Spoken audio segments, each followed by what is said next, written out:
தஸ்மாத் இந்திரியான் யாதோ நியமிய பரதர்ஷப. ஆகினால் என்ன பண்ணணும்னா கிரமக்கிரமமாக கொண்டு வரணும். முதல் இந்திரியங்களை கண்ணை மூடிக்கிட்டு அதை பார்க்கணும்.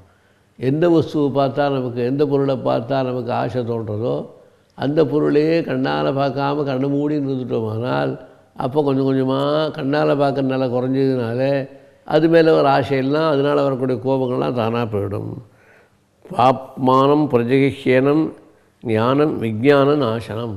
கண்ணால் பார்க்குறது மூலமாக அது மேலே ஒரு பேராசை வந்து, அந்த பேராசை வந்து அஜ்ஞானத்தை கொடுத்து, அஜ்ஞானம் மூலமாக மகா பாவங்கள்லாம் செய்யக்கூடிய, பெரிய பெரிய மாபெரும் பாவங்கள்லாம் செய்யக்கூடிய அளவுக்கு நம்ம தூண்டி விட்டு நம்மளையே மாபெரும் பாவியாக ஆக்கிறதுக்கு எது காரணம்? காமமும் குரோதம்தான். அதனால் மனுஷ வாழ்க்கையில் கண்ணை அடக்கிற பழக்கம் நமக்கு முன்னாடி வரணும். கண்ணை அடக்கி கொஞ்சம் பழக்கம் வந்துடுதுன்னா அப்புறம் தானாகவே மனசு அடங்கி புத்தி அடங்கி எல்லாம் அடங்கிடும். மனசும் புத்தி அடங்கி விடுச்சுன்னா அப்போ ஒன்றுமே இருக்காது. ஆத்மஸ்வரூபத்திலே நம்ம இருக்கலாம். அது இல்லாத வரைக்கும், மனசை அடக்க முடியாது, புத்தி அடக்க முடியாத வரைக்கும் இந்திரியங்கள் அடங்கவே அடங்காது. இந்திரியங்கள் சுபாவம் வெளியில் பார்க்குறது, வெளியில் கேட்குறது, வெளியில் தின்றது எல்லாமே அதனோட சுபாவம். அந்த வகையில் வெளியிலேயே நம்ம புத்தி இந்திரியங்கள்லாம் இருக்கிற வரைக்கும், உள்ளுக்குள்ள பக்கம் திருப்பாத வரைக்கும் இந்த உபதிரவங்களே நம்ம விடுபடவே முடியாது. நாம் பெரிய மகாபாபி ஆகிடுவோம். தஸ்மாத் இந்திரியான் யாதோ நியமிய பரதர்ஷப பாப்மானம் பிரதேசியனம் ஞான விஜான நாசனம். ஆகினால் என்ன பண்ணணும்? இப்போ இதெல்லாம் அடங்கணுன்னாக்க இந்திரியாணி பராண்யாகு.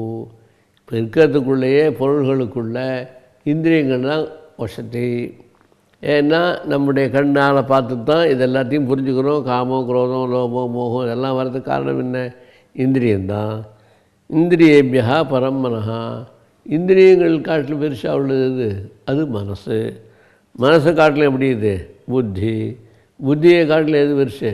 அதுதான் ஆத்மா. ஆகினால் நம்ம என்ன பண்ணால் முதல்ல இந்திரியத்தை அடக்கணும், அது மூலமாக மனசை அடக்கணும். மனசை அடங்கி போச்சுன்னா புத்தி நின்றுடும். புத்தியில் வேலை செய்யாமல் நின்று போச்சுன்னா அதுதான் ஆத்மநிஷ்டை, ஞான நிஷ்டை. இப்படி இருந்தால் தான் நம்ம பாவம் இல்லாமல் இருக்கலாமே தவிர, இந்த முயற்சி இல்லாத வரைக்கும் மனுஷனுடைய வாழ்க்கையில் பாவமும் ரொம்ப மாபெரும் பாவம். பஞ்சமகா பாதகம்னு சொல்லுவார்கள். தங்கத்தை திருடுறது, குருபத்தினிகிட்ட போகிறது, சொர்ணஸ்தேயம், குருபத்தினி கவனம், பிராமணனை கொலை பண்ணுறது, குழந்தையை கொலை பண்ணுறது. இவாளோட சேர்ந்த ஒருத்தன் இருப்பான், இவாளோட ஸ்நேகிதனை உட்காந்து தூண்டி விட்டுட்டு அவன். இந்த 5 பேரும் பஞ்சமகாபாதகம் பேர். இந்த 5 மகாபாதம் பண்ணுறதுக்கு காரணம் என்ன? கோபம். கோபம் வந்து கொடுத்தனா இன்னது தான் இன்னாட தான் பண்ணுறோம் தெரியுது. அப்படி மாபெரும் பாவம் பண்ணுறது. அது எப்படி கோபம் வரும்? நம்ம ஆசைப்படுறது கிடைக்கலன்னா உடனே கோபமாக மாறும். காமேவ குரோதரூபேண பரிணமத்தே அப்படின்னா, ஆசைப்படுற வஸ்து கிடைக்காத போது அதுவே குரோதமாக மாறி வருதுங்கிறான். இத்தனைக்கும் முக்கியமான காரணம் இந்திரியங்கள், மனசு, புத்தி. இவைகளை அடக்க சாந்தப்படுத்தி ஒருமைப்படுத்த மனசு சாந்தமாகி அமைதியாக இருக்கும். இல்லாவிட்டால் அமைதியாக முடியாது, சாந்தமாக முடியாது. சாந்தமு லேக சௌக்கியமு லேது. மனசு அமைதி சாந்தமாக இருந்தால் தான் சௌக்கியம் கிடைக்கும். மனசு அமைதி சாந்தி இல்லைன்னா சாந்தி எங்கேருந்து கிடைக்க போகிறது? அதனால் அதுவும் கஷ்டம். ஆகினால எல்லோரும் என்ன பண்ணணும்னா இந்திரியாணி பராண்யாகு இந்திரியேபிய பரம் மனஹ மனசஸ்து பரா புத்தி யோ புத்தே பரதஸ்தா. அதனால் இந்திரியங்களை அடக்கணும். இந்திரியங்கள் அடக்கி மனசை உருவப்படுத்தணும். மனசை உருவப்படுத்தி அது மூலமாக புத்தியை வேலை செய்யாமல் ஒரே நிலையில் நிற்க வைக்கணும். புத்தி ஒரே நிலையில் நின்றுடுச்சுன்னா நமக்கு அமைதி சாந்தியும் கொடுக்கக்கூடிய வாய்ப்பு கிடைக்கும். ஏவம் புத்தேஹே பரம் புத்வா சம்ஸ்தபிய ஆத்மானம் ஆத்மனா ஜெகிசத்ரும் மகாபாகோ காமரூபம் துராசுதம். அதனால் உனக்கு அனர்த்தத்துக்கு எல்லாம் காரணம் என்னென்னா காமக்ரோதம் தான் உன்னுடைய வாழ்க்கையிலேயே முன்னுக்கு வர முடியாது தடை பண்ணக்கூடிய பெரிய சத்ரு. இவை நீ எவ்வளோ தூரம் தடை பண்ணி வெளியில் அனுப்பிச்சு என்ன பண்ணுறியோ அந்த அளவுக்கு நம்ம ஆத்மஸ்வரூபத்தையும் புத்தியையும் ஒரு இடத்துல நிலைநிறுத்தி ஆத்ம ஞானத்தை அடையிறது வாய்ப்பு கிடைச்சதுனால் அதுதான் நம்முடைய பிறவியின் சார்த்தகமாக ஆகும். அப்படிப்பட்ட நிலையை அடையிறதுக்கு நம்மிடையே இருந்து நமக்கு சத்ருவாக இருக்கக்கூடியது காமக்ரோதங்கள். அவைகளை ஊழ்ச்சி கட்டி அவைகளெல்லாம் அடக்கி அவைகளை திசை திருப்பி புத்தியும் மனசையும் ஒருமைப்படுத்தி அதை காட்டிலும் ஆத்மனிஷ்டையில் கொண்டு வைக்கிறது அதுதான் ரொம்ப ரொம்ப ரொம்ப வசதி. அந்த வேலையை செய்கிறது தான் இப்போ ரொம்ப முக்கியமான வேலை. நீ இவ்வளோ பேரையும் பார்த்துட்டு எனக்கு வாழை கொள்ளணுமேன்னு ஆசைப்பட்டு உட்கார்றது அர்த்தமே இல்லை. அந்த ஆசையெல்லாம் நீ கொல்ல முடியாது போயிட்டுதான் என்ன பண்ணுவ நீ? உனக்கே மனசு ஒசந்து போய் கீழே உட்காந்துருவேன் நீ பாட்டு. அப்புறம் உன் சத்திரிய தர்மமே இல்லாமல் போயிடும். ஆகையினால் சத்திரிய தர்ம பிரகாரம் எல்லாரையும் பார்க்கறதை நிறுத்தி விட்டு கண்ணை மூடின்னு மனசை நிறுத்தி, மனசு மூலம் புத்தியை நிறுத்தி, புத்தி மூலம் ஆத்மனிஷ்டையில் இருக்கிறது தான் உனக்கு நல்ல ஞானத்தையும் சந்தோஷத்தையும் ஆத்ம சந்தோஷத்தையும் கொடுக்குமே தவிர வேறு எதுவுமே உனக்கு கொடுக்காது. ஏவம் புத்வே பரம் புத்வா சம்ஸ்தபிய ஆத்மானம் ஆத்மனா ஜெகிஷத்ரும் மகாபாகோ காமரூபம் துராசதம். அந்த ஆத்மஸ்வரூபத்தை அடையிறதுங்கிறது அவ்வளோ கஷ்டமான ஒரு வேலை. அந்த நிலையை ஒருத்தன் அடையிறது இருக்கு, அதுதான் உயர்ந்த நிலை. அதுக்கு விரோதமாக உள்ளது எது? காமம் குரோதம். இந்த காமக்ரோத சத்ரு அழிச்சாச்சுன்னா மனசு ஒடிக்கணும், மனசு ஒடிக்கிறதுனா புத்தி அடைக்கணும், புத்தி அடைக்கிறதுனா ஆத்மஸ்வரூபத்தை முன்னிடலாம். இதுதான் மனுஷ வாழ்க்கையில் செய்ய வேண்டியது முக்கியமான வேலை. அதனால தான் இத்தனை உபதிரவங்களும் இன்றைக்கி இவ்வளோ ஜனங்களும் கஷ்டப்படுறதுக்கு காரணம் என்ன? அது வேணும், இது வேணும், இது வேணும், இது வேணும்னு ஆசையே நிறக்கவே நிறாது. அது மகாசனன், மாபெரும் பசிக்காரன். பசிக்காரன் எவ்வளோ போட்டாலும் அடங்காதுங்கிற மாதிரி இந்த காமத்துக்கு எவ்வளோ தீனி போட்டாலும் அடங்கவே அடங்காது. மேல் மேல் மேல் வளருமே தவிர குறையவே குறையாது.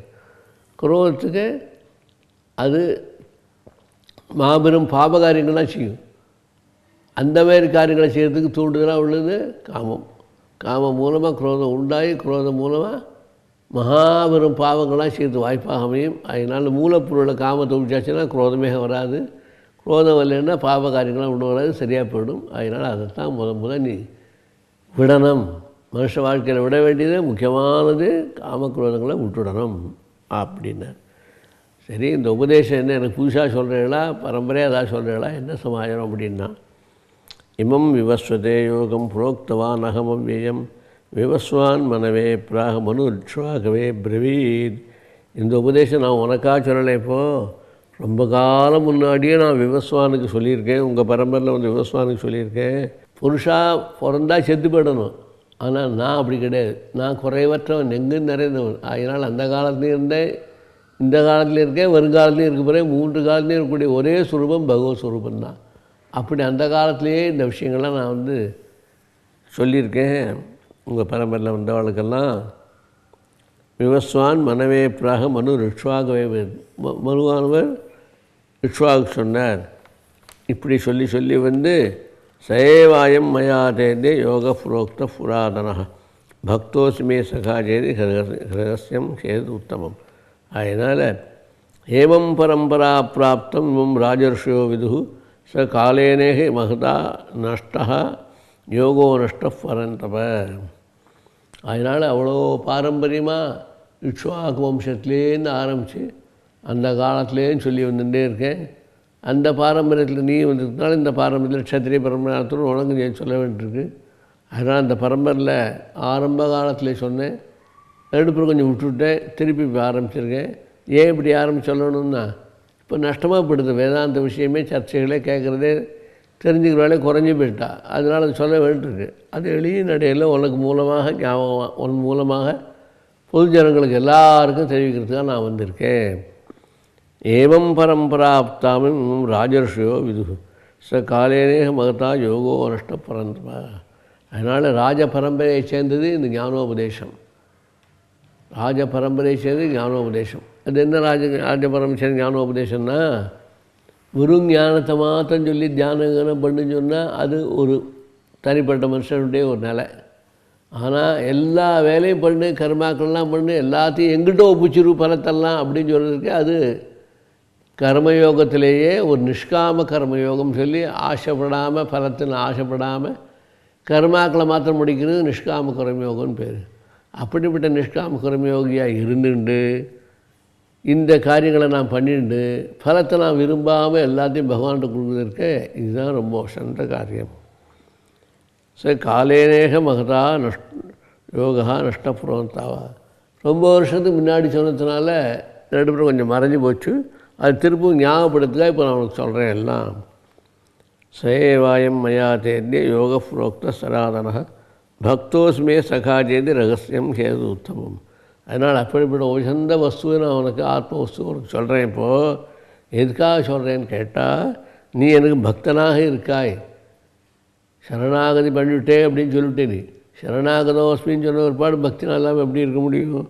அது மாத்திரமில்லை, நீ என ஸ்னேகமாகவும் இருக்காய். பக்தோஸ்மே சகா செய்தி, ஸ்னேகிதனாகவும் இருக்கா.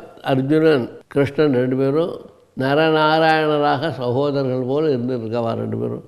அதனால தான் சொல்லும்போது சொல்கிறான் அர்ஜுனனே பின்னாடி, சகேதி மத்வா பிரசவம் விதுக்தம் ஹே யாதவ ஹே கிருஷ்ணா, ஏதாச்சும் சொல்லியிருந்தால் அது உன்னுடைய மகிமையை புரிஞ்சுக்கா சொல்லிட்டேன்னு மன்னிச்சுக்கோ அப்படின்னு கேட்குறான். அதனால் அந்த பின்னாடி வரக்கூடிய சகித்துவத்தை இங்கேயே சகா சகா சகான்னு சொல்லி ஞாபகப்படுத்திக்கிறான். இப்படிப்பட்ட ரகசியமான விஷயங்கள்லாம் வெளியில் யாரும் சொல்ல முடியாது. நண்பர்களுக்கு தான் சொல்லலாம், நம்மளே நம்பின்னு தான் சொல்லலாம். வெளியில் சொல்லாத இருப்போம் அவனுக்கு தான் சொல்லலாம். அவ்வளோ ரகசியமான விஷயம் இதெல்லாம் அப்படிங்கிறான்.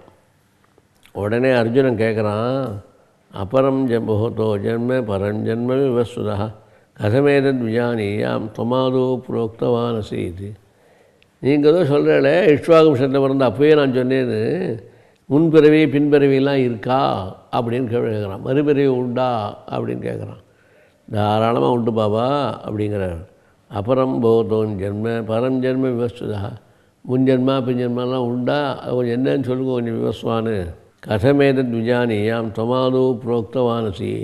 முன்னாடி நீ சொன்னேன் அப்படிங்கிறியே முன்ஜென்மாவில் எத்தனையோ வருஷங்களுக்கு முன்னாடி, அது எனக்கு எப்படி தெரியும்? எனக்கு ஒன்றும் தெரியாது. நீ அந்த காலத்தில் பிறந்துக்கிறது வந்துருப்பே ஒன்றும் தெரியாது எனக்கு.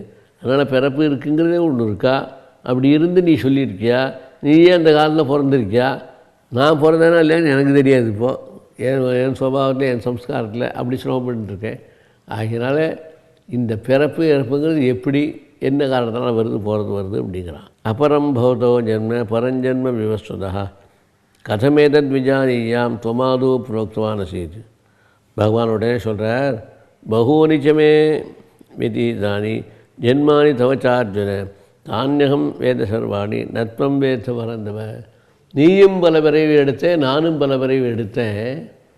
ஆனால் நான் பல பேர் எடுத்தேங்கிறது எனக்கு தெரியும், நீ பல பேர் எடுத்தேன்னு உனக்கு தெரியாது. ஏன்?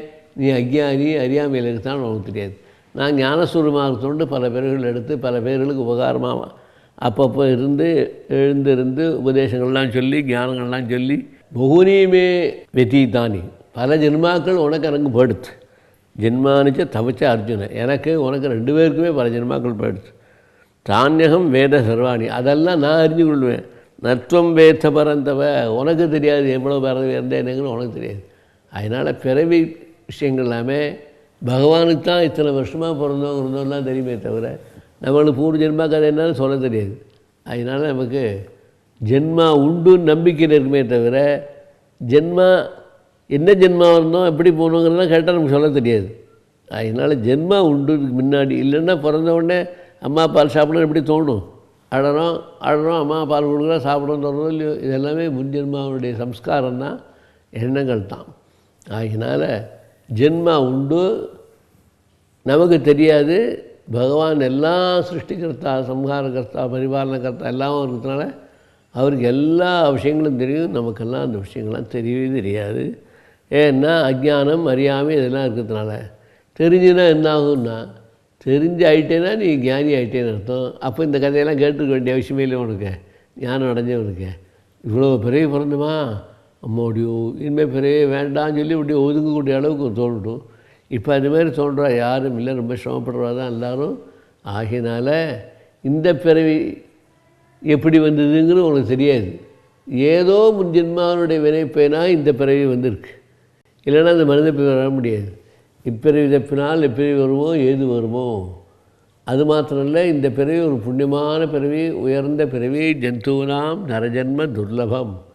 மனித பிறவியாக வந்து சத்திரிய பிறவியாக வந்து என்னோடு சேர்ந்து பேசுகிற அளவுக்கு நீ இருந்தேன்னா எவ்வளோ முன்னாடியாக ஆதர்ஷமாக ஒரு பிறவிகள்லாம் நம்ம முன்னாடி எடுத்துருப்போம். அதனால தான் இந்த பிறவி ரொம்ப விசேஷமான பிறவி.